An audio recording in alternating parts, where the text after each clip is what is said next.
Hey there, holiday artist, here you have another installment from Holiday Display Dish. This is all about C7 versus C9 lights. They are found in the exact same shape with the C in their name referring to cone. The difference being, obviously their size, and in connection with that, how many watts they use and how bright they are. C7 lights are 1 inch long and 1.5 inches in diameter, where C9 lights are 25% longer and exactly double the width.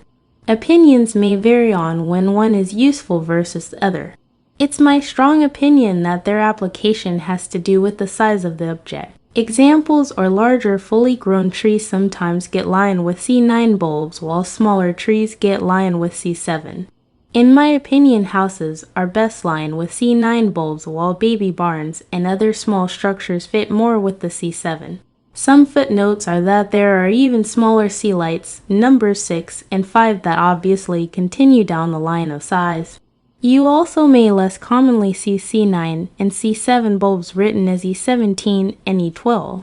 The reason for that is the emphasis there is on the size of the base instead of the size of the bulb. That's all for this installment.